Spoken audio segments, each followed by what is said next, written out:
Yes people, good morning, good afternoon, good evening to all of you. कैसे हैं सब लोग? होप सो आप सब लोग बहुत बढ़िया रहेंगे। मैं बता दूं, मैं भी बहुत अच्छा हूं।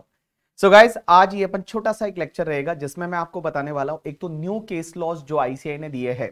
There are 4 new case laws जो आईसीआई ने दिए हैं, वो मैं आपको सिखाने वाला हूं। और उसके साथ में कुछ एडेंडम रहेगा कॉम्पैक्ट का। तो कॉम्पैक्ट आपके पास में है, उस कॉम्पैक्ट में कुछ एडेंडम है जो आपको ये देखना है। आप बोलोगे ये फाइल कहां पे मिलेगा, तो ये फाइल आपको टेलीग्राम ग्रुप पे मिल जाएगा। On Telegram just you have to type the BB sir DT. There is a verified channel जिस पे ब्लू टिक है, वो वेरीफाइड वाला चैनल है, उसको आप सब्सक्राइब कर लीजिए। तो जो भी नया डॉक्यूमेंट रहेगा वो आपको वहां पे मिल जाएगा। तो ये वाली फाइल आपको वहां पे मिलने वाली है। तो चलिए, क्या क्या चीजें हैं जो हम यहाँ पे सीखने वाले हैं। सबसे पहला तो एक सेक्शन 89A है। ये 89A इस बार मैंने कॉम्पैक्ट में नहीं डाला, बट आईसीआई ने डाला है, तो इसके लिए मैं आपको सिखा देता हूं। ये सेक्शन 89A क्या होती है, मैं इसका एक एग्जांपल लूंगा। एग्जांपल से अपन समझने की कोशिश करते हैं। जैसे मान लो एक बंदा है जिसका नाम है मिस्टर हरी, और हरी पहले यूएसए में जॉब करता था। हरी जो है वो पहले यूएसए में जॉब करता था। तो हरी यूएसए में जॉब कर रहा था। तो पहले ये बंदा नॉन रेजिडेंट हुआ करता था। Earlier he was use to work in the USA and earlier he was a non resident. अब क्या हुआ, जॉब के बाद में ही गॉट रिटायर, और रिटायर होने के बाद इंडिया का वो बंदा रेजिडेंट एंड ऑर्डिनरीली रेजिडेंट बन गया। और वो इंडिया में आ गया और इंडिया का वो person resident and ordinarily resident बन गया। तो मुझे एक बात बताइए, if any person is a resident and ordinarily resident, तो पूरे वर्ल्ड की इनकम पे टैक्स लगता है। जो पूरे वर्ल्ड की इनकम होती है, उस पूरे वर्ल्ड की इनकम पे टैक्स लगता है। तो अब एक बात समझना, होता क्या है, यहां पे यूएसए में वो जॉब करता था, तो यूएसए से उसको वहां पे कोई रिटायरमेंट बेनिफिट जो है, retirement benefit like gratuity, pension and all, वो रिटायरमेंट बेनिफिट जो है, वो रिटायरमेंट बेनिफिट उसका हर साल अक्रूवल हो रहा है वहां पे। मींस उस कंट्री में एवरी ईयर जो उसका रिटायरमेंट बेनिफिट होता है, वो रिटायरमेंट बेनिफिट मान लो अक्रूवल हो रहा है। अब एक बात समझना, इंडियन टैक्स लॉ क्या बोलता है कि बहुत बार जैसे रिटायरमेंट बेनिफिट है, it is taxable under the head salary. So salary is taxable on the basis of due or received whichever is earlier. तो ड्यू और रिसीव्ड बेसिस पे टैक्सेबल हो जाती है। तो रिटायरमेंट बेनिफिट है वो इस ईयर में टैक्सेबल होना चाहिए। लेकिन हुआ क्या कि वहां के टैक्स लॉ में क्या बोला हुआ है, जो कनाडा का टैक्स लॉ है, यूएसए का टैक्स लॉ है, यूके का टैक्स लॉ है, वहां का टैक्स लॉ ये बोलता है कि कुछ रिटायरमेंट बेनिफिट ऐसे है ना जो अक्रूवल बेसिस पे टैक्सेबल नहीं होंगे, वो रिसीव्ड बेसिस पे टैक्सेबल होंगे। मींस कुछ ऐसे रिटायरमेंट बेनिफिट्स है that is not going to be taxable on the accrual basis, that is going to be taxable only on the receipt basis. मतलब जब आपको रिसीव होगा तभी टैक्सेबल होगा वो रिटायरमेंट बेनिफिट। ऐसा कनाडा, यूएसए एंड यूके का लॉ बोलता है। अब एक बात समझना, ये बंदा जो है जिसका नाम था मिस्टर हरी, जो पहले यूएसए में जॉब करता था, earlier he was non resident, now he became the resident. But resident बना तो भी यूएसए में उसको जो रिटायरमेंट बेनिफिट एवरी ईयर उसका जो एक्यूमुलेट हो रहा है, वो तो इंडिया में टैक्सेबल होगा because he is resident and ordinary resident. तो ये सेक्शन 89 ये बोलती है कि अगर वो स्पेसिफाइड कंट्री से है, नोटिफाइड कंट्री में उसने जॉब किया था, that is the Canada, USA और यूके, और वहां उसने एक स्पेसिफाइड अकाउंट बना रखा है। स्पेसिफाइड अकाउंट मतलब ऐसा अकाउंट जिसमें उसका रिटायरमेंट बेनिफिट आता है। रिटायरमेंट बेनिफिट है वो स्पेसिफाइड अकाउंट में आ रहा है। अब एक चीज समझना, और स्पेसिफाइड पर्सन है, मींस पहले ये बंदा बाहर जॉब करता था, अब इंडिया का रेजिडेंट है। तो इंडिया में भी एक सेक्शन 89A डाली और इन्होंने बोला कि उस रिटायरमेंट बेनिफिट पे टैक्स अभी नहीं लगेगा। इंडिया में भी अभी नहीं लगेगा, जब अक्रू हो रहा है तब नहीं लगेगा। Whenever he will receive that retirement benefit, only in that year it is going to be taxable. Whenever he will receive that retirement benefit, only that year, in that year only it is going to be taxable. So what is written in your book? Just check it. Section 89A. Relief from taxation in income from retirement benefit account maintained in the notified country. Where a specified person. Now question is that what is the meaning of a specified person? So a specified person means they have defined here a specified person and a specified account. So a specified person means a person resident in India who open a specified account in the notified country while being non-resident in India and resident in that country. Means अभी जो बंदा है वो resident है India का, उसने एक specified account non resident जब वो था, मिस किसी और कंट्री का रेजिडेंट था, उस कंट्री में उसने जो है वो अकाउंट खोला था, that is called your specified account करके, ठीक है। अब स्पेसिफाइड अकाउंट किसको बोलेंगे? तो specified account means an account maintain in the notified country. Notified country means आपका Canada, USA and UK, that is called notified country. So an account maintain in the notified country by the specified person in respect of his retirement benefit and income from such account is not taxable on the accrual basis. Accrual basis पे taxable नहीं होता, but is taxable in that country at the time of withdrawal और redemption. जब redemption करेंगे या withdraw करेंगे तब taxable होगा करके, ठीक है। तो देखो स्पेसिफाइड पर्सन मींस वो पर्सन अभी इंडिया का रेजिडेंट है, पहले he was non resident and that time he has open one specified account in specified country. Here specified country means Canada, USA and UK, and यहां specified account means ऐसा retirement benefit से related account जिसमें पैसा accrue होगा, income तब taxable नहीं होगा, receive होगा तब टैक्सेबल होगा करके, ठीक है। अब एक बात समझना, तो इंडिया में क्या डाला? इंडिया में बोला कि where a specified person has income accrue in the specified account and then such income shall be taxed in such manner and in the such a year as may be prescribed। तो उसके लिए उन्होंने बोला हम rules बनाएंगे, और वो जब उसके हिसाब से ये टैक्सेबल होगा तो कब टैक्सेबल होगा, कैसे टैक्सेबल होगा, उसके लिए उन्होंने रूल बनाया। तो देखिए क्या दे रखा है। वंस उन्होंने क्या बोला एक बार कि option to be exercise by the specified person. कैसे ये ऑप्शन एक्सरसाइज करना पड़ेगा? Where a specified person has an income accrued in the specified account during previous year 21-22 and thereafter, because this amendment is applicable from previous year 21-22, ये last year ये section आई थी। Then at the option of the specified person, उस specified person के पास में option है कि such income would be included in the total income of the previous year in which such income from that specified account is taxed at the time of withdrawal or redemption as the case may be in the notified country। कि जिस notified country में जिस year में taxable हो रही है ना, उसी ईयर में हम इंडिया में भी टैक्सेबल करेंगे। अक्रूअल बेसिस पे इंडिया में टैक्सेबल, उस रिटायरमेंट वाले अकाउंट पे जो भी इनकम आ रही है वो अक्रूअल वाले ईयर में टैक्सेबल नहीं होगा, it will be taxable in the year in which it is withdraw और redemption. The option has to be exercised for all the specified account maintained by the specified person। जो भी उसके retirement benefit से related account है, उन all accounts पे उसको जो है ये ऑप्शन एक्सरसाइज करना पड़ेगा। लेकिन एक चीज समझना, जब ये टैक्सेबल करेंगे विड्रॉल के टाइम पे टैक्सेबल करेंगे करके, ठीक है, विड्रॉल के टाइम पे या जब पैसा मिलेगा उस टाइम पे टैक्सेबल करेंगे इंडिया में भी, लेकिन कौन सी इनकम तो भी टैक्सेबल नहीं करेंगे। तो देखो क्या लिखा हुआ है, exclusion from total income of specified person. Where the option has been exercised by a specified person, the total income of a specified person for the previous year in which income is taxable would not include the income। उसमें से कौन सी income include नहीं करेंगे? पहला, income which has already been included in the total income of such a specified person in any of the earlier previous year during which such income accrued and tax thereon has been already paid under the income tax act। अगर कोई ऐसी income है जो पहले already India में taxable हो चुकी है और उस पर ऑलरेडी उसने टैक्स भर दिया है, क्योंकि देखो ये वाला सेक्शन जो है, ये वाला सेक्शन तो प्रीवियस ईयर 21-22 से आया, तो उसके पहले जो भी इनकम अक्रू हुई होगी वो तो ऑलरेडी टैक्स भर दिया होगा ऑन द अक्रूअल बेसिस। तो बेटा उस केस में जब भी आप रिडम्पशन कर रहे हो या जब भी आपको पैसा मिल रहा है तब टैक्स भरने की जरूरत नहीं है। और दूसरा, that income was not taxable in India, वो इनकम इंडिया में टैक्सेबल होनी ही नहीं चाहिए। क्यों नहीं होनी चाहिए? In the previous year during which such income accrued on the account of such specified person being non resident or resident but not ordinary resident during that previous year और the application of DTAA if any. देखो मैंने क्या बोला, simple सी चीज है कि अगर वो इनकम जो है वो अक्रूअल बेसिस पे टैक्सेबल आपको नहीं करना है, जब आपको रिसीव होगा तब टैक्सेबल करना। अगर उस कंट्री का लॉ भी ऐसा बोलता है तो इंडिया में भी आपको ऐसा ही करना है। लेकिन बेटा जब रिसीव होगा, जब रिडेम्पशन होगा तब टैक्सेबल होगा, बट उसमें कौन सी इनकम को नहीं लेना? पहला, अगर जिस पे ऑलरेडी इनकम टैक्स एक्ट में टैक्स भर दिया है वो, या फिर जिस ईयर में वो इनकम अक्रू हुई थी वो इंडिया में टैक्सेबल ही नहीं थी, because in that year suppose you were not non resident, आप नॉन रेजिडेंट थे और नॉट ऑर्डिनरीली रेजिडेंट थे, तो वो इनकम ऐसे भी इंडिया में टैक्सेबल नहीं थी। तो भले रिसीव हो रही है उस टाइम पे इस पे टैक्स लगाने की जरूरत नहीं है। Next part. अब आप बोलोगे सर वो इनकम फॉरेन में भी टैक्सेबल हो रही है, इंडिया में भी टैक्सेबल हो रही है, तो उसका क्रेडिट मिलेगा? आंसर इज यस, उसका क्रेडिट मिलेगा। और क्रेडिट आपको कैसे लेना है? रूल नंबर 128 के हिसाब से लेना है।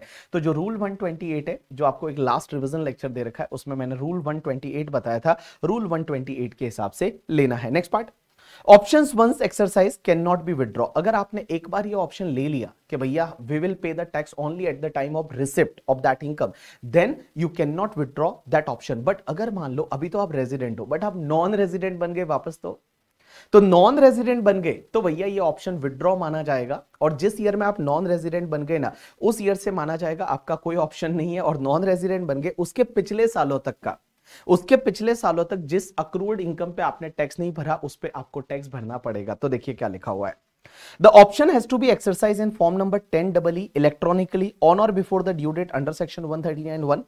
The option once exercised for specified accounts in respect of previous year would apply for all subsequent previous year and cannot be subsequently withdrawn except in case where the specified person become the non-resident in any subsequent previous year। अब एक बात समझना, अगर आप non resident बन गए तो क्या होगा? Consequences when specified person become the non-resident in the subsequent previous year. In case of a specified person after exercising option in any previous year, say previous year 22-23 में he exercised the option and became the non-resident during the subsequent previous year. Suppose in previous year 25-26 he became the non-resident, referred as a relevant previous year, then options exercised above would be deemed to have never been exercised with effect from the relevant previous year, that is from previous year 25-26। Means 25-26 से आप normal provision की तरह चले जाएंगे करके, ठीक है। और बेटा पहले जो टैक्स नहीं लगा उसका क्या होगा? तो जो प्रीवियस ईयर 22-23 से लेके प्रीवियस ईयर 24-25 तक की इनकम पे टैक्स नहीं लगा था वो टैक्स लग जाएगा अभी। तो देखिए क्या लिखा हुआ है, The income which has accrued in the specified account during the previous year, beginning with the previous year in which option was exercised, that is previous year 22-23, till the previous year immediately preceding the previous year, that is till previous year 24-25, would be taxable during the previous year immediately preceding the relevant previous year, means 24-25 में वो पूरा income taxable हो जाएगा।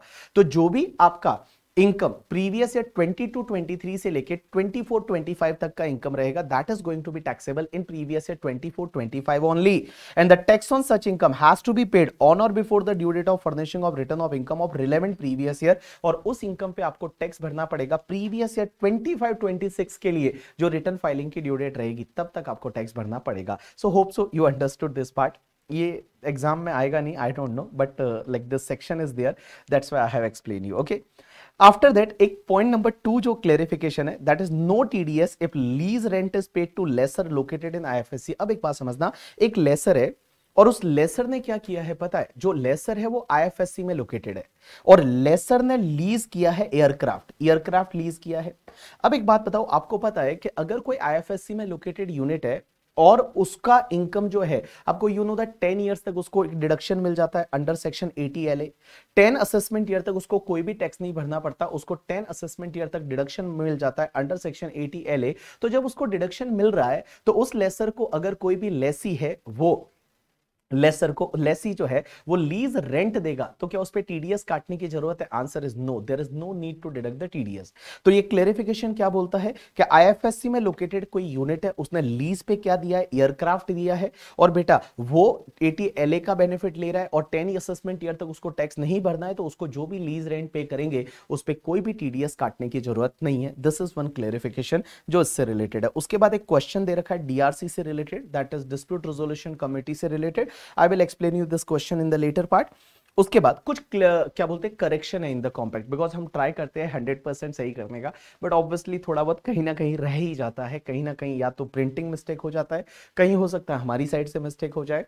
तो आप एक बार जो changes है, मैं कुछ चेंजेस बता रहा हूं in the compact, please do that. Okay, one is the cooperative society का मैं ऑलरेडी आपको बता चुका हूं। कोऑपरेटिव सोसाइटी में सरचार्ज चेंज हो गया है। मैंने कॉम्पैक्ट में दे रखा है more than 1 crore is a 12%, but no, if it is more than 1 crore up to 10 crore total income then 7%, and more than 12%, more than 10 crore then 12%, means similar to the domestic company। in section 115 BAC जो section है, यहाँ पे 15 लाख लिखना था, वहां पे 1,50,000 लिखा हुआ है, दिस इज क्लेरिकल एरर, आप इसको चेंज कर लीजिए। दूसरा, उसके बाद में आपका जो आईएफओएस की मैं बात करूंगा, आईएफओएस में एक पेज नंबर 94 पे आईएफओएस टॉपिक में एक जगह आपको दे रखा है, दैट इज द परमवीर चक्र, वीर चक्र एंड वीर चक्र। वो आईसीआई से मैंने लिया था, आईसीआई के मॉड्यूल में भी मिस्टेक है यहाँ पे। तो परमवीर चक्र, वीर चक्र एंड महावीर चक्र होना चाहिए ऑन द पेज नंबर 94, यहां महावीर चक्र होना चाहिए। उसके बाद पेज नंबर 135 पे जो बेड डेट्स रिकवरी वाला पॉइंट है, यहां पे एक मिस्टेक हुआ है। यहां पे आप बेड डेट्स देखिए, अलाउ 100% है, एनी रिकवरी टैक्सेबल होगा, बट अगर अलाउ 60 है, डिसअलाउड 40, यहां अलाउ 60 की जगह अलाउ 100 लिखा हुआ है। So just make one that correction करके, और यहां अलाउड में आप 60 कर दीजिए, ठीक है, this is the correct part. उसके बाद बेड जजमेंट असेसमेंट 144 में यहां पे 139.5 के बाद में 139.8A को भी लिख लीजिए, 139.8A को भी लिख लीजिए। उसके बाद बाद जो पेज नंबर 234 है आपका इन्वेस्टमेंट फंड वाला जो टॉपिक है, उसमें यहां पे कंपनी एंड फर्म के केस में मैंने 30% लिखा हुआ है, यहां आप 25% भी लिख लीजिए, बिकॉज कंपनी के केस में अगर कंपनी जो है उसका टर्नओवर प्रीवियस ईयर 2021 का 400 करोड़ से ज्यादा नहीं है तो यहां पे 25% will be the tax rate, तो आप 25% लिख लीजिए। उसके बाद टीडीएस टॉपिक में जो 206AB एंड 206CCA है, उसमें एक छोटा सा करेक्शन है, या 194M भी इंक्लूड कर लीजिए। उसमें 194M नहीं लिखा हुआ, आप 194M भी इंक्लूड कर दीजिए कि 194M के केस में, 194IB के केस में, 194LBC के केस में, 194N के केस में, 194IA के केस में ये सेक्शन नहीं लगेगी, जिसमें क्या होता है कि आगे वाले ने अगर लास्ट ईयर का रिटर्न फाइल नहीं किया है तो उसमें क्या होता है कि आपका जो टीडीएस का रेट है वो टीडीएस का रेट डबल द रेट और 5% हो जाता है, विच एवर इज हायर। तो ये कॉन्सेप्ट जो है वो नहीं लगता इन सेक्शन में, यहां 194M लिखना रह गया था, वो आप लिख लीजिए। उसके बाद अगर मैं ट्रस्ट टॉपिक की बात करूं तो ट्रस्ट में यहां 208 पेज रहेगा, उसमें जो ये 3 इयर्स लिखा हुआ है ना, दैट इज लिखा हुआ है, उसके आगे 3 प्रीवियस ईयर कौन से वाले लेंगे, तो असेसमेंट ईयर 23-24 से लेके 25-26, एंड लास्ट लाइन में यहां पे पास एंड ऑर्डर लिखा हुआ है, एंड AND, वो AND नहीं होना चाहिए, N होना चाहिए, तो ये N एक बार आप कर लीजिए, छोटा सा करेक्शन है, ठीक है। उसके बाद कुछ केस लॉस दे रखे, अभी थोड़ी देर बाद अपन करते हैं। उसके बाद मैं आपको कुछ क्लेरिफिकेशन देना चाहता हूं, क्योंकि बहुत सारे बच्चों के कुछ डाउट्स आ रहे हैं and I wants to resolve that doubts करके, ठीक है। सबसे पहला डाउट तो ये आ रहा है बहुत सारे बच्चों का कि सर एक बात बताइए, कॉर्पस डोनेशन जो मिलता है वो एग्जेम्प्ट होता है, means whatever corpus donation you receive that is obviously exempt, but उसमें एक कंडीशन होती है, corpus donation should be deposited in 11/5 mode. अगर आपने 11/5 मोड में जमा नहीं कराया तो is that corpus donation is taxable as per normal rate or it should be taxable as per section 115 BBI at the rate 30%। Right answer is it should be taxable at the rate 30% under section 115 BBI। 115 BBI में जाना चाहिए 30% की rate से, तो आप अपना compiler का question number 1 है उसको इग्नोर कर दीजिए, उसको आप छोड़ दीजिए, क्योंकि उसमें ये कंसिडर नहीं किया है, क्योंकि आपने अगर corpus donation not deposited in 11/5 ना, then it should be taxable under section 115 BBI at the rate 30%। Second clarification कि अगर आपने कोई एक्यूमुलेट करते हो, वो you know that maximum 5 years के लिए you can accumulate under section 11(2), that amount should be deposited in 11/5। अगर आपने 11/5 में जमा नहीं कराया तो वो वाला अमाउंट पे भी आपको 115 BBI में टैक्स लग जाएगा एट द रेट 30%। तो आपको एक कॉम्पैक्ट में एक क्वेश्चन दे रखा है, जो कॉम्पैक्ट वाली बुक है उसमें क्वेश्चन दे रखा है, उसमें मैंने ये बताया था कि 15 लाख का आपने सेट अपार्ट किया, सेट असाइड किया, and out of that only 3 lakh is deposited in 11/5, so 12 lakh should be taxable at the rate 30%। 12 lakh है वो आपका 30% की रेट से टैक्सेबल होना चाहिए, तो वो एक उसमें नहीं कर रखा है, वो आप एक बार चेक करिएगा, ठीक है। चलिए उसके बाद कुछ बच्चों के कुछ डाउट्स आ रहे हैं, और वो डाउट्स ये आ रहे हैं ट्रस्ट टॉपिक में। पहली चीज तो ट्रस्ट टॉपिक में ज्यादा डाउट आ रहे हैं। पहला डाउट तो ये आ रहा है कि सर यू नो दैट कि एक अमेंडमेंट हुआ है कि नाउ एप्लीकेशन जो है, खर्चे जो है वो आप सिर्फ एक्चुअल पेमेंट बेसिस पे ही ले पाओगे, अगर आप एक्चुअल पेमेंट करोगे तो ही आप खर्चे ले पाओगे। लेकिन सर एक बात बताओ, आपने हमको दो चीजें बता रखी है, यू नो दैट एक्सप्लेनेशन दे रखी है सेक्शन 11(1) में, एक आउटस्टैंडिंग वाला ऑप्शन है कि if any income is not received in current year, then you can give one declaration to assessing officer that sir that amount we will actually applied in the year in which it is received or in the next year, then in current year it will be treated as deemed application. Or suppose if any amount is not applied due to any other reason, then also you can give one declaration to assessing officer that that amount we will apply in the year in which it is like in the next year, then you know that two option was there. So question यहाँ पे ये आता है कि sir nowadays application जो है वो सिर्फ एक्चुअल पेमेंट बेसिस पे अलाउ होगा, तो भी क्या ये दो ऑप्शन अभी भी चलेंगे या नहीं चलेंगे? राइट आंसर है चलेंगे। आप ये नहीं बोल सकते ये तो कॉन्ट्राडिक्शन है, उधर तो बोल रहे हैं कि एक्चुअल पेमेंट बेसिस पे एप्लीकेशन लेंगे, बट यहां पे बोला हुआ है ये ऑप्शन ले सकते हैं। आंसर इज यस, ये option still this both option are available. तो एग्जाम में अगर क्वेश्चन आता है तो आपको ऐसा नहीं कि नहीं लाइक पूरा टैक्सेबल कर दो, नहीं, आप ये ऑप्शन अभी भी ले सकते हैं, आप ये ऑप्शन अभी भी ले सकते हैं, because this is the specific provision, specific explanation दे रखी है, और ये आपको डिक्लेरेशन एओ को देना पड़ेगा up to the due date of return filing, तो ही आप ये ऑप्शन एक्सरसाइज कर सकते हैं। तो you have to submit the declaration to assessing officer till the due date of return filing. You got my point और नॉट? यस। अब एक और चीज समझना, एक और एमसीक्यू वाला जो आपको मैंने बुकलेट दिया है ना, वो एमसीक्यू वाले बुकलेट में क्वेश्चन नंबर 11 है टेस्ट सीरीज नंबर 7 का, क्योंकि मैंने एमसीक्यू बुकलेट जो है हमारे कॉम्पैक्ट के साथ में उसमें अलग अलग टेस्ट सीरीज दे रखी है, तो उसमें जो सीरीज नंबर 7 है उसका एमसीक्यू नंबर 11 है, उसमें हमने वहां पे 15% और 25% सरचार्ज लिया है। वहां पे आपको पूरे पे 15% सरचार्ज लेना पड़ेगा। मींस वहां पे हर जगह आई थिंक 25% सरचार्ज लिया है, but you have to consider the 15% surcharge for whole tax, because वहां LTCG 112 है। और अभी क्या होगा ना, LTCG 112 पे भी आपको मैक्सिमम 15% ही सरचार्ज लगेगा, और जो अदर इनकम है वो 2 करोड़ से ज्यादा नहीं है, तो अदर इनकम के टैक्स पे भी 15% की रेट से सरचार्ज लगेगा।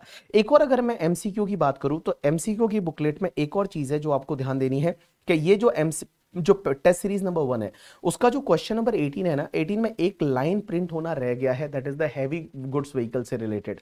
तो यहां पे आपका 6 नंबर 13,000 kgs का है, and 2 vehicle it is acquired on 31st December 2022 and put to use on 1st January 2023। So this line has to be added करके, तो जिससे आपके आंसर है वो मैच हो जाएंगे। चलिए उसके बाद में अगर मैं आपको बताऊं कि आपको और क्या चीज पे ध्यान देना है, तो ये एक MC यस पीपल, एक तुम्हारा एक क्वेश्चन है जो ICAI ने दे रखा है in the MCQ booklet. This is the question, और ये क्वेश्चन कैश विड्रॉल से रिलेटेड है। ऑन द पेज नंबर आपको ICAI की बुकलेट में दे रखा है, ऑन द क्वेश्चन नंबर 7 है, जो न्यू 50 MCQs दे रखे हैं उसमें।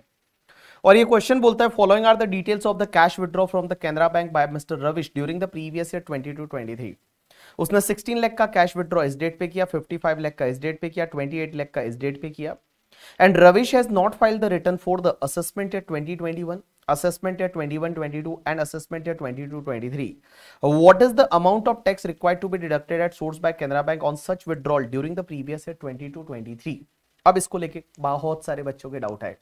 अब एक बात समझना, लॉ क्या बोलता है कि नॉर्मली कैश विड्रॉ पे TDS कैसे करता है, what ever more than 1 crore होगा उस पे 2%। बट अगर आपने लास्ट के 3 प्रीवियस ईयर के रिटर्न फाइल नहीं किए, और लास्ट के 3 प्रीवियस ईयर की रिटर्न फाइलिंग की ड्यू डेट एक्सपायर हो चुकी है, अंडर सेक्शन 139(1) जो ड्यू डेट होती है that is already expired before this previous year, तो उस पर्टिकुलर केस में TDS है वो 20 लाख पे TDS नहीं आएगा, 20 लाख से लेके और 1 करोड़ पे आपका TDS 2%, 1 करोड़ के ऊपर वाले पे कैश विड्रॉ पे 5%। That is what law says, ऐसा हमने इंटरप्रेट किया है। तो लॉ क्या बोलता है एक बार मैं आपको बता देता हूं। तो चलिए आ जाइए एक बार आप लॉ पे, और लॉ देखिए क्या बोलता है।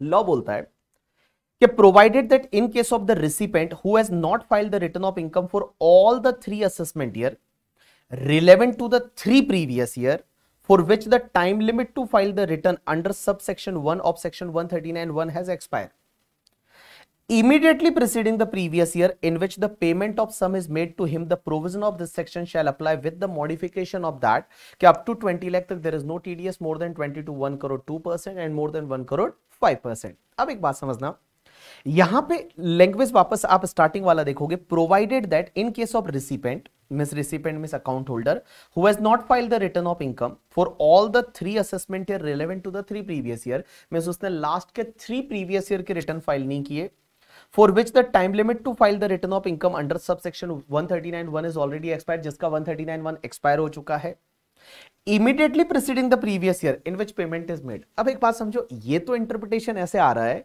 कि जिस प्रीवियस ईयर में आपने पेमेंट किया, उस प्रीवियस ईयर के जिस प्रीवियस ईयर में, जैसे प्रीवियस ईयर 22-23 इस प्रीवियस ईयर में पेमेंट किया, तो उसके पहले 3 प्रीवियस ईयर की रिटर्न फाइलिंग की ड्यू डेट कौन से वाले प्रीवियस ईयर की जा चुकी है। तो यहां पे आपको देखना पड़ेगा previous year 18-19, previous year 19-20 and previous year 20-21। मैं बोला प्रीवियस ईयर 20-22 नहीं देखना, क्योंकि 21-22 का रिटर्न फाइलिंग का due date will be either 31 जुलाई 2022 और 31 अक्टूबर 2022। ये 3 प्रीवियस ईयर देखने हैं। मैंने इस लैंग्वेज को ऐसे इंटरप्रेट किया, एज वेल एज आप देखोगे इंडिया में most of the people interpret in this way. हम बोलते हैं कि यहां पे देखिए क्या दे रखा है, provided that account holder has not filed the return for all the 3 assessment year relevant to the previous year for which the time limit to file the return under subsection 1 of section 139(1) expire immediately preceding the previous year in which payment is made। हम ये बोल रहे हैं कि ये जो word use हुआ है ना, immediately preceding the previous year in which payment of sum is made, ये word immediately preceding the previous year miss जिस प्रीवियस ईयर में पेमेंट किया उससे पहले ये रिटर्न फाइलिंग का ड्यू डेट एक्सपायर हो गया। मैं इसको ऐसे इंटरप्रेट कर रहा हूं, बट ICAI बोलती है कि इसको ऐसे इंटरप्रेट नहीं करेंगे। ICAI बोलती है कि immediately preceding the previous year means ये लास्ट के 3 प्रीवियस ईयर को बता रहे हैं। यहां पे immediately preceding the previous year in which payment is made, ये किसके लिए है पता है, इन 3 प्रीवियस ईयर के लिए, कि जिस प्रीवियस ईयर में पेमेंट किया, उसके पिछले 3 प्रीवियस ईयर जो है उसकी रिटर्न फाइलिंग की ड्यू डेट है वो जा चुकी है, और उसके बाद में अगर आप पेमेंट करते हो तो उस पर्टिकुलर केस में जो है वो आपका 2% की रेट से टीडीएस लगेगा। अब इसको मैं सिंप्लीफाइड कर लेता हूं। आपने जो अभी तक पढ़ा उसको आप इग्नोर कर लीजिए, अब मैं जो बोलने जा रहा हूं वो समझने की कोशिश करना। मेरा इंटरप्रिटेशन ये था कि जिस प्रीवियस ईयर में आप पेमेंट कर रहे हो उस प्रीवियस ईयर की 1 अप्रैल 2022 से पहले कौन से ऐसे 3 प्रीवियस ईयर थे जिसका रिटर्न फाइलिंग का ड्यू डेट जा चुका है। मैं वो 3 प्रीवियस ईयर की काउंटिंग करा रहा था। लेकिन आईसीआई का कहना है कि नहीं, जिस डेट को आप पेमेंट कर रहे हैं, जिस डेट को आप पेमेंट कर रहे हैं उस दिन देखिए कि लास्ट के ऐसे कौन से 3 प्रीवियस ईयर है जिसका रिटर्न फाइलिंग का ड्यू डेट जा चुका है। जिस दिन आप पेमेंट कर रहे हो, जिस दिन बैंक से आप कैश विड्रॉ कर रहे हो, उस दिन बैंक विल चेक दैट कि लास्ट के कौन से ऐसे 3 प्रीवियस ईयर थे जिसका रिटर्न फाइलिंग का ड्यू डेट जा चुका है। तो यहां पे आईसीआई का कहना यह है कि एक बात बताओ, सबसे पहला कैश विड्रॉ हुआ 27 मई 2022 को, तो इस डेट को तो 16 लाख का कैश विड्रॉ किया, तो ऐसे भी टीडीएस नहीं आएगा, नो टीडीएस, नो टीडीएस।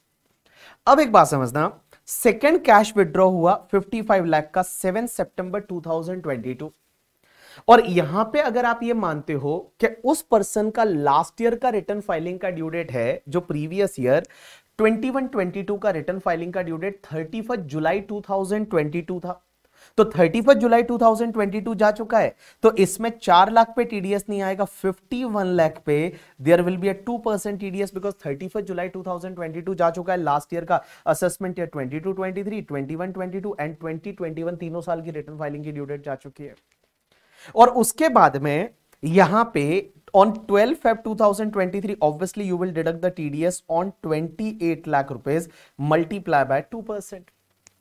अब एक बात बताओ, आप मुझे बोलोगे, और मुझे भी ऐसा लगा कि भाई सीधी सी बात है, एक बात बताओ, ऐसा क्यों मान रहे हो कि उस पर्सन का इस डेट को रिटर्न फाइलिंग का ड्यू डेट जा चुका है। देयर में भी पॉसिबिलिटी ना कि रविश का ड्यू डेट 31 अक्टूबर 2022 था, तो यहां पे एक बात बताओ, 31 अक्टूबर 2022 था, तो आप एक काम करिए, 31 अक्टूबर 2022 था, तो यहां पे इनका व्यू आता है कि चलिए एक काम करिए, यहां पे टीडीएस नहीं कटेगा।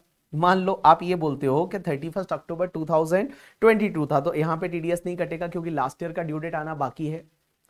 लेकिन फिर आप 12 फेब 2023 को जाओगे, तब तक तो ड्यू डेट जा चुका है and you have not filed the return for the last 3 years.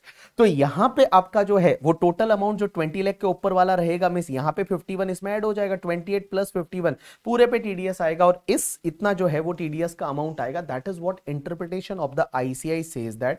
ICI का इंटरप्रिटेशन ये बोलता है।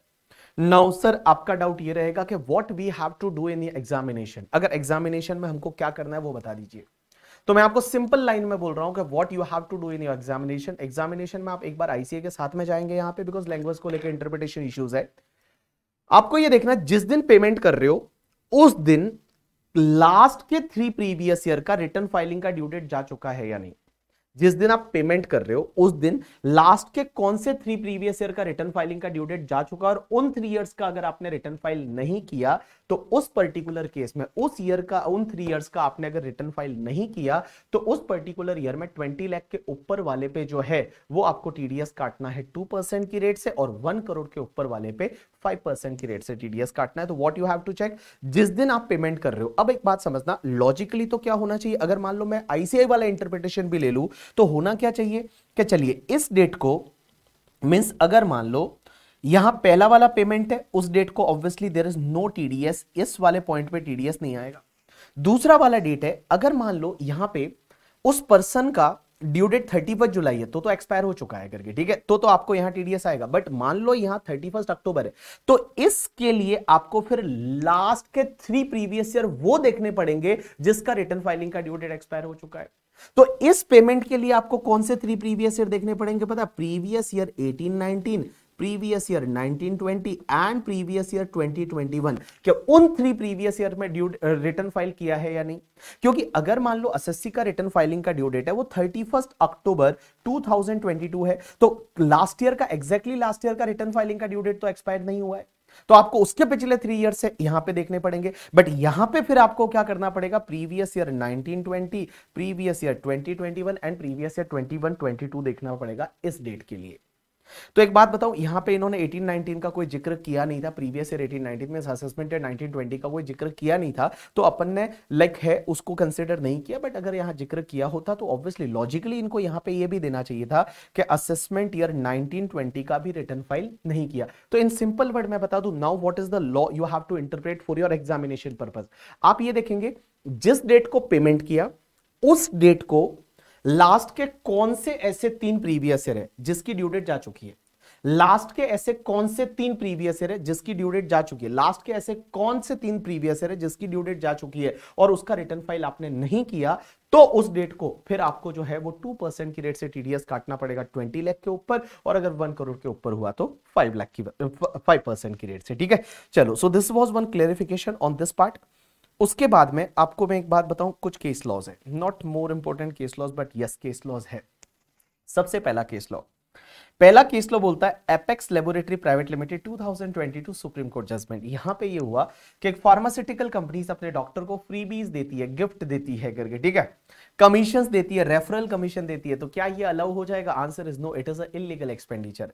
And in this year there is a amendment made by finance act 2022 by the Nirmala Sitharaman ji, and Nirmala Sitharaman ji से कहती है कि कोई भी ऐसा बेनिफिट परक्यूजिट किसी भी नाम से आप नहीं दे सकते, जो लेने वाला है उसके लिए अगर वो प्रोहिबिशन है, जो लेने वाला है उसके लिए वो वायलेशन है किसी लॉ का, रूल्स का, गाइडलाइंस का, तो उस पर्टिकुलर केस में अगर आप दे रहे हो तो आपके लिए इलीगल एक्सपेंडिचर हो जाएगा और ये आपको अलाउ नहीं होगा। This is one amendment made by this year, और उसी बेस पे ये पहले केस लॉ था और इस केस लॉ में भी सुप्रीम कोर्ट ने यही जजमेंट दिया था और फिर इन्होंने लॉ में भी अमेंडमेंट अब तो कर लिया है। चलिए, क्वेश्चन नंबर 2 ये आता है, that is the new noble educational society 2022 supreme court judgment. और इस केस में क्या हुआ वो मैं आपको बता दूं, देखिए, the issue under consideration is whether the requirement under section 1023 यहां पे 1023C होना चाहिए, 1023C clause number 6 to solely engaged in educational means that such institution cannot have object not related to the education, and also it is necessary that profit of business referred to in the 7th proviso to section 1023C be the profit of such business incidental to educational activity and not any other activity। okay, basically मैं आपको in simple word बता दूं यहां हो क्या रहा है।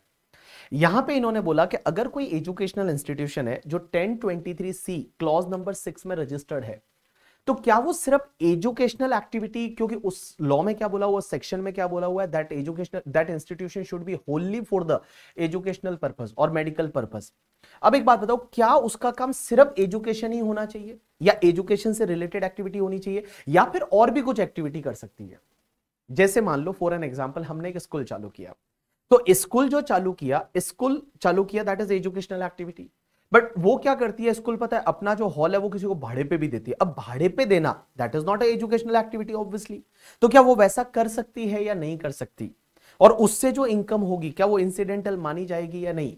तो इसको लेके यहां सुप्रीम कोर्ट ने कुछ क्लेरिफिकेशन दिया, और सुप्रीम कोर्ट ने क्लेरिफिकेशन दिया, और सुप्रीम कोर्ट का कहने का मतलब यह है कि वो जो इंस्टीट्यूशन है ना वो सोली एजुकेशनल पर्पस के लिए होनी चाहिए, सोली एजुकेशनल पर्पस के लिए होनी चाहिए। इसका मतलब यह हुआ कि भैया बाकी और कुछ काम नहीं होना चाहिए, सिर्फ एजुकेशनल पर्पस के लिए होनी चाहिए। अब आप बोलोगे कि सर वहां तो लिखा हुआ है, जैसे ट्रस्ट टॉपिक में ये लिखा हुआ है कि इंसिडेंटल एक्टिविटी से अगर कोई इनकम होती है तो वो भी चलेगा, तो इंसिडेंटल एक्टिविटी में क्या हो सकता है? तो उन्होंने बोला एजुकेशन से रिलेटेड ही अगर कोई इंसिडेंटल है वो चलेगा, एजुकेशन से रिलेटेड ही अगर कोई इंसिडेंटल है वो चलेगा। एजुकेशन से रिलेटेड इंसिडेंटल का मतलब क्या हुआ? जैसे मान लो बुक्स दे रहे हैं बच्चों को, that is related to education, या फिर मान लो कंप्यूटर क्लास है, वो कंप्यूटर क्लास दे रहे हैं, that is related to education, तो चलेगा। बट उसके अलावा जो है, अगर मान लो आप भाड़े पे वगैरह कुछ दे रहे हो, हॉल वगैरह, तो that is not treated as educational activity. तो देखिए इसी को लेके एनालिसिस और डिसीजन में क्या बोला, यहां पे 1023C के लिए ये जजमेंट है, बट ऑब्वियसली ये 11-12 जैसा ही है 1023C। आप ऐसा समझ के और इसको समझेंगे तो आपको इजीली समझ में आ जाएगा। तो देखिए क्या लिखा हुआ है, the supreme court made the following observation and conclusion. तो सुप्रीम कोर्ट ने क्या बोला? सुप्रीम कोर्ट बोलती है the requirement of charitable institutions or society or trust etc solely engage itself in the education and educational activities and not engage in any activity of the profit means that such institution cannot have the object which are unrelated to the education, means only their object should be related to education, and in other word all object must relate to imparting education and be in relation to the educational activities only. The term solely is not the same as mainly. ऐसा नहीं है कि education mainly होना चाहिए बाकी सब काम भी कर सकते हैं, नहीं. It means solely means to exclusion of all others, all other objective को एक्सक्लूड कर दीजिए, एजुकेशन ही होना चाहिए एंड उससे रिलेटेड हो सकता है करके. ठीक है, आगे दूसरा पॉइंट क्या बोला हुआ है, where the objective of institution appears to be profit oriented then such institution would not be entitled for approval under section 1023C. अगर किसी का ऑब्जेक्टिव प्रॉफिट है तो यहाँ पे अप्रूवल ही नहीं होगा. At the same time, where surplus accrue, it is not a bar provided such surplus is generated in the course of providing education or educational activity. अगर मान लो कोई इंस्टीट्यूशन ऐसी है जिसका ऑब्जेक्टिव प्रॉफिट कमाना है तो उसको एग्जेम्पशन ही नहीं मिलेगा. बट प्रॉफिट कमाना ऑब्जेक्टिव नहीं है, बट वो एजुकेशन का काम कर रहे हैं, इंपार्टिंग एजुकेशन, और उससे इंसिडेंटल अगर कोई भी इनकम हो जाती है तो चलेगा. ऐसा अपन ने 2 केस लॉज भी पढ़े थे ट्रस्ट टॉपिक में करके. ठीक है, एक क्वींस सोसाइटी वाला केस लॉ था, उसमें भी तो यही था कि अगर आपका मेन ऑब्जेक्टिव एजुकेशन है और आपको इंसिडेंटल अगर कोई इनकम हो जाती है तो उस पर आपको एग्जेम्पशन मिल जाएगी, कोई दिक्कत नहीं है. Next part, The 7th proviso to section 1023C as well as 11(4)(a) में क्या बोला हुआ है कि profit which are may be incidental generated or earned by the charitable institution. In the present case, the same is applicable only to those institutions which are impart education or are engaged in the activity connected to the education है.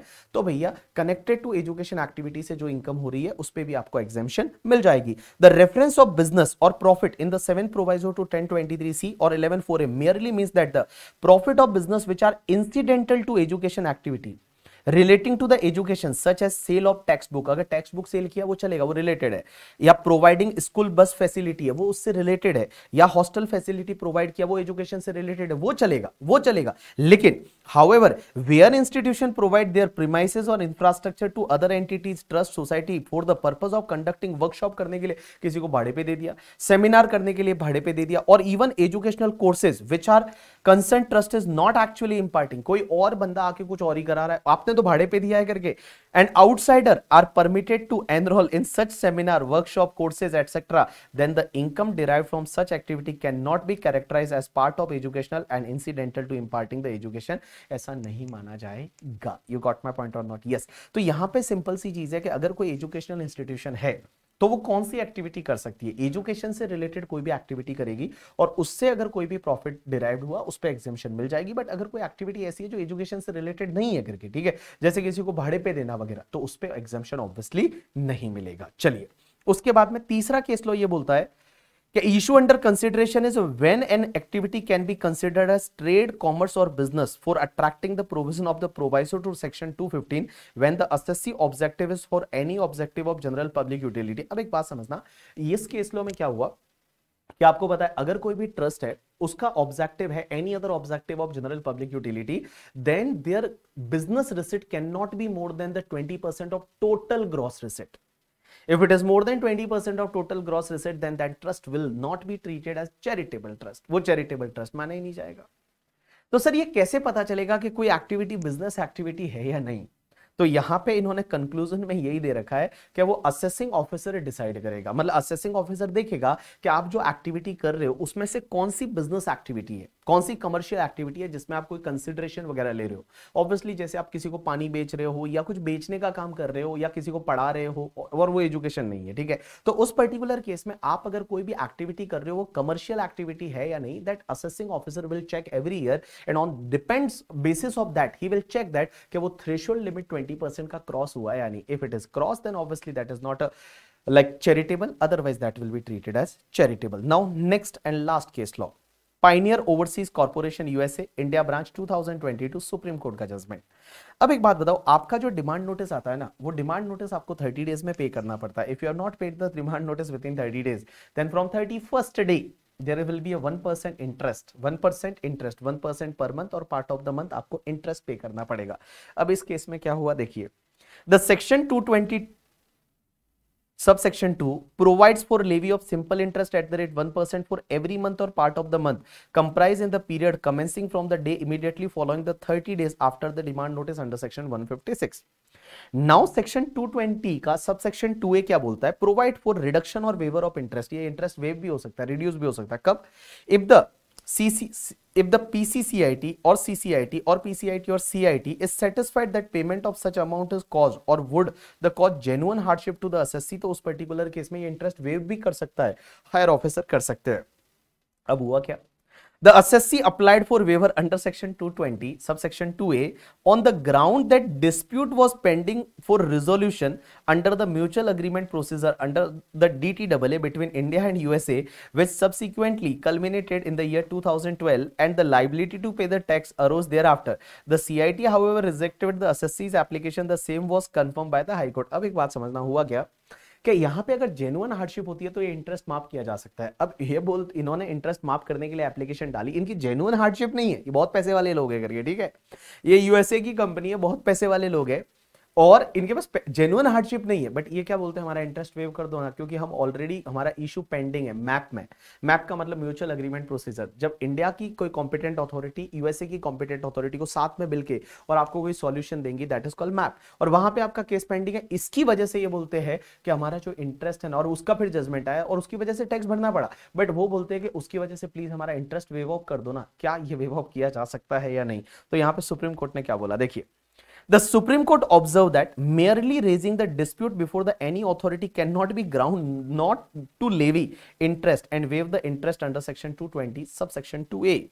Otherwise, each and every assessee may raise a dispute and thereafter may contend that since the litigation was bona fide, no interest is leviable. It is required to be noted that under section 220 subsection 2, the levy of simple interest on non-payment of tax at the rate 1% per annum is mandatory interest. You have to pay the interest. आपको ये interest pay करना पड़ेगा। तो सिर्फ आप map में आपका case pending था, उसकी वजह से आप ये नहीं बोल सकते कि इंटरेस्ट हमको वेव ऑफ कर दो, नहीं, आपको ये इंटरेस्ट पे करना पड़ेगा। So this all are new 4 case laws जो अभी इसी साल आए हैं करके।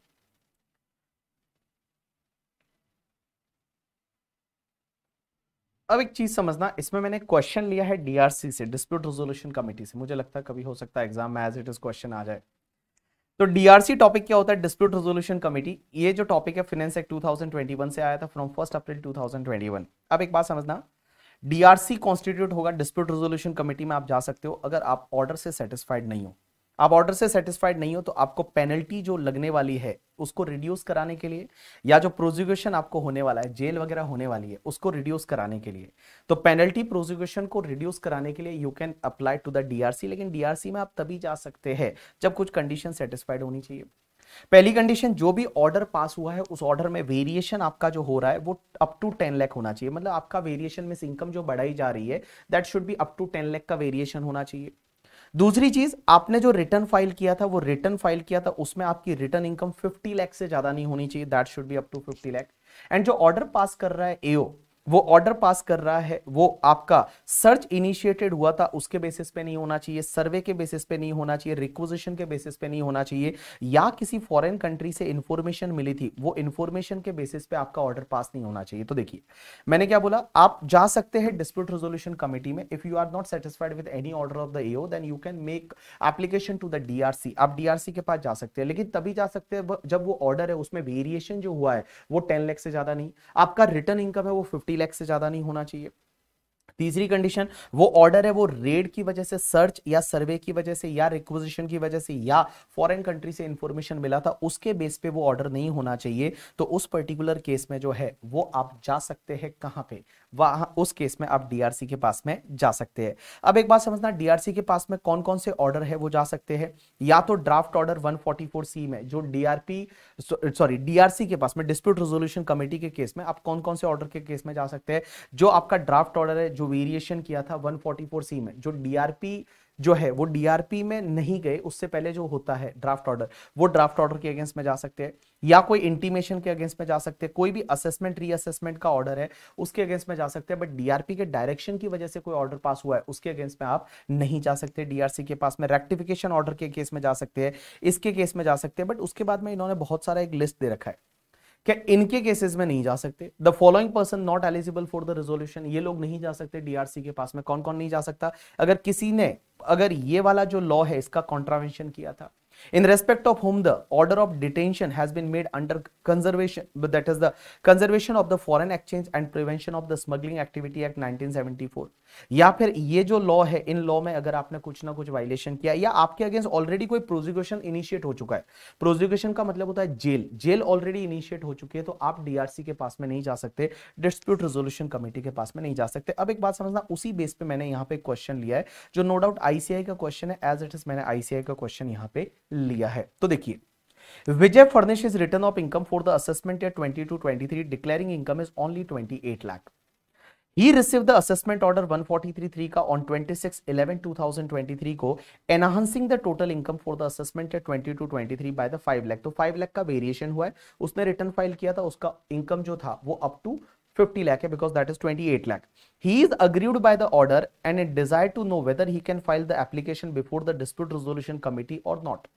And he informed you that no order of detention has been made or no prosecution proceeding have been initiated or instituted against him under any law for the time being in force. However, penalty has been levied on him for the failure to comply the section 269 SS। उसने 269 SS को follow नहीं किया था, तो उस पर एक penalty लगी है, बाकी उसका कोई प्रोसिक्यूशन वगैरह नहीं है। तो क्या वो जा सकता है डीआरसी के पास में, नहीं या नहीं? Answer is yes. कैसे जा सकता है? क्योंकि पहली चीज ये ऑर्डर स्पेसिफाइड ऑर्डर है, उसमें वेरिएशन 10 लाख से ज्यादा नहीं हुआ है, इसका जो इनकम है वो 28 लाख की, 50 लाख से ज्यादा नहीं था रिटर्न इनकम, तो उस पर्टिकुलर केस में ये डीआरसी के पास में जा सकता है। तो देखिए यहां पे वही दे रखा है कि सबसे पहला क्वेश्चन कि is Vijay file the application before the DRC? Yes. What is the time limit to making the application to DRC against such order under the income tax act 1961? And he is also keen to know whether in case he is aggrieved by the order passed by the DRC can he file appeal against such order of DRC? यानी DRC के order के against में वो appeal में जा सकता है या नहीं जा सकता।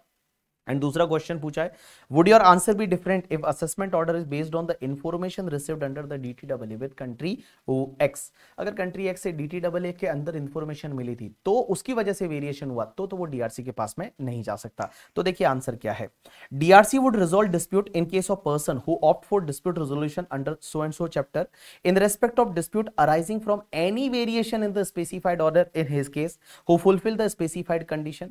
Specified order include the assessment order under section 143(3) where the aggregate sum of variation made by such order does not exceed the 10 lakh and total income as per the return furnished by the assessee should not be exceed more than 50 lakh and such order is not based on the search or requisition or survey or any information received under the DTAA. Accordingly, in the present case, Mr. Vijay can file an application before the DRC or dispute resolution committee के पास जा सकता है, since the assessment order received on 26/11/2023 a specified order and satisfied the specified condition on account of no order of detention being made or no prosecution proceeding being initiated or instituted against him. Non-levy of penalty under Income Tax Act is not a specified condition.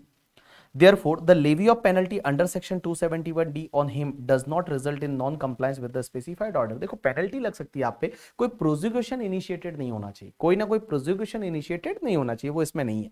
Mister Vijay has to file the application for the resolution to dispute in prescribe form on or before the 25th December 2023, that is within 1 month from the date on which receipt of specified order. तो जैसे ही आपको specified order मिल जाता है उसके 1 महीने के अंदर अंदर आपको क्या करना पड़ेगा, एप्लीकेशन करना पड़ेगा। तो इसको जो स्पेसिफाइड ऑर्डर है वो कौन सी डेट को मिला था, 26 नवंबर 2023 को मिला था। तो वहां से 1 साल के अंदर अंदर, 1 second, he has received the order नहीं दे रखा क्या, 26 नवंबर होना चाहिए ना, सॉरी 1 month बोला, not 1 year, sorry 25th December 2023, 1 month from the date of receipt of such specified order. या सो 1 महीने के अंदर अंदर आपको एप्लीकेशन करना पड़ेगा। However, once the modified order is passed by DRC, no appeal or revision would be lie against such order if assessment order is based on the information received under the DTAA. तो obviously ये जो है वो DRC के पास में नहीं जा सकता। तो ये डीआरसी से रिलेटेड एक क्वेश्चन था, so you should remember this question because हो सकता है एग्जाम में कभी आ जाए एज इट इज करके। ठीक है, चलिए।